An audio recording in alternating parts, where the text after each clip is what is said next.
Now, I talked a little bit at the beginning about angles. So what I'm doing right here is I'm kind of walking an arc, okay? The arc that I'm walking is drawing her towards me. If I step directly at her, that angle is going to send her away from me.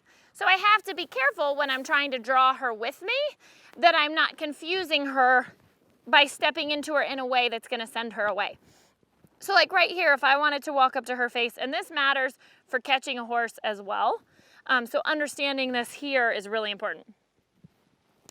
If I walk on more of an arc to go up to her, that's going to be a better energy to have her want to stay.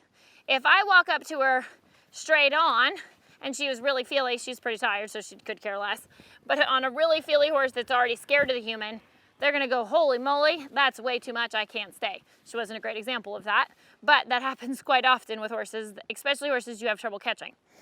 So I'm going to walk on a little bit more of a soft arc and walk towards her neck and just kind of go ahead and reach for her once I get there. Now, I want even here, she needs to also yield out of my space if I ask her to. Right, so she needs to respect my boundary in space. She should go with me. She should stop when I stop. So it should be and look very similar to how you would want your horse on the end of the lead rope. So, like here, she didn't quite back up and get out of my space, so I might kind of send her off again.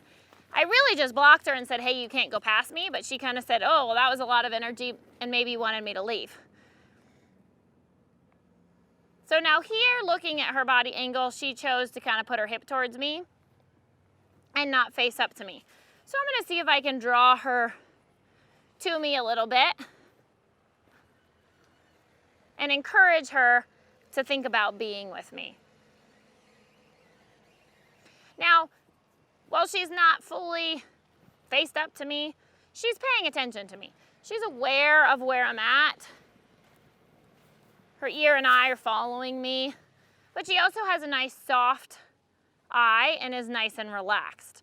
So again, those are the things I want to look at. I work with a lot of horses who have a huge eye, they're terrified, and maybe even walking up to them is too much pressure for them.